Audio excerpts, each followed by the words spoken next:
भोपाल में जीआईएस की तैयारियां जोरों शोरों से की जा रही हैं। पूरे भोपाल को दुल्हन की तरह सजाया जा रहा है। सरकार ग्लोबल इन्वेस्टर समिट से ज्यादा निवेश आने की उम्मीद जता रही है। वहीं दूसरी ओर कांग्रेस ने आज ग्लोबल इन्वेस्टर समिट के वादे, दावे और हकीकत दिखाई, जहां पर जीआईएस के वादे, दावे और हकीकत पर बनी पुस्तक का विमोचन किया गया। वहीं प्रताड़ित निवेशकों के ऊपर बनाई गई डॉक्यूमेंट्री भी प्रदर्शित की गई। पीसीसी चीफ जीतू पटवारी ने सरकार पर आरोप लगाया है कि सरकार लगातार ग्लोबल इन्वेस्टर समिट तो करती है, लेकिन उसे किसी भी प्रकार का कोई निवेश प्रदेश में नहीं आता। उल्टा जो निवेशक प्रदेश में इन्वेस्ट करना चाहते हैं, सरकार उनके साथ कोऑपरेट नहीं करती, उन्हें एक सुरक्षित माहौल नहीं मिलता। इसी के साथ नेता प्रतिपक्ष उमंग सिंघार ने बताया कि मध्य प्रदेश में कई ऐसे क्षेत्र हैं जहां पर बढ़ चढ़कर उद्योग स्थापित किए जा सकते हैं, लेकिन सरकार का उसे और ध्यान ही नहीं है। मूल भावना आप लोगों को समझ में आई होगी कि वस्तु स्थिति क्या है। लगातार 20 साल से इन्वेस्ट के नाम पर जो भारतीय जनता पार्टी की सरकार मुख्यमंत्री इवेंट करते आ रहे हैं, उसकी अराजकता अद्भुत और अकल्पनीय है। कांग्रेस पार्टी ने ये प्रेस आज जो रखी है, कोई नकारात्मक दृष्टिकोण से नहीं रखी है। जिस क्षेत्र में नैसर्गिक इन्वेस्ट हो सकता है, उसकी पूरी विस्तृत जानकारी नेता प्रतिपक्ष जी ने दी है।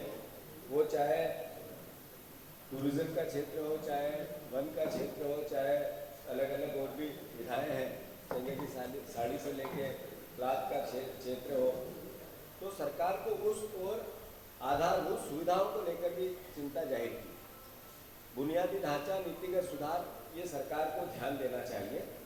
नीतियों से इन्वेस्ट आकर्षित हो, न कि इवेंट से निवेश आकर्षित हो। ये जो भाषा है, ये जो भाव है, जो ये सोच है, इसको बदलाव की आवश्यकता है। निवेश के प्रस्तावों पर क्रियान्वयन पर 1.5 साल तक फाइल ऊपर से नीचे नहीं आई। यानी जो एकल खिड़की थी, उस भावना को कि करप्शन के बगैर फाइल नीचे नहीं आएगी, ये मूल भावना थी। तो सरकार उस पर कोई नीतिगत निर्णय ले कि हमारा प्रदेश पहले है, मेरा क्या होगा जो पद पे बैठा हुआ, ये सोच थोड़ी पीछे। पारदर्शिता और जवाबदेही। पारदर्शिता अगर आप किसी भी नीति में लाओगे और जवाबदेही किसी भी मंत्री से, मुख्यमंत्री से लेकर नीचे के कर्मचारी की नहीं बनाओगे, तो ये व्यवस्था बनी रहेगी। विदेशी निवेश आकर्षित करने के लिए जो प्रयास किए गए, वो टूरिज्म के थे, वो इवेंट के थे, वो खर्च के थे। मोहन यादव जी वहां गए तो वो बुलेट ट्रेन में बैठे और उसके किस्से सुनाने लगे, पर वो बुलेट ट्रेन यहाँ आएगी क्या, उसके लिए क्या आपने किसी से प्रयास किया था क्या? जीरो। फिर एक देश में गए तो कहा बैटरी की कार में घुमा, ऐसी चल रही थी हवा में, क्या होगा, कुछ हो जाएगा, इस तरह की बिना ड्राइवर की कार चल रही। यानी मैसेज क्या था?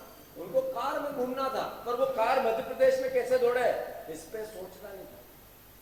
तो मैं समझता हूँ इस सोच को थोड़ा विस्तारवादी और थोड़ी आधुनिक करनी पड़ेगी, तब जाकर इन्वेस्ट यहाँ आकर्षित होगा।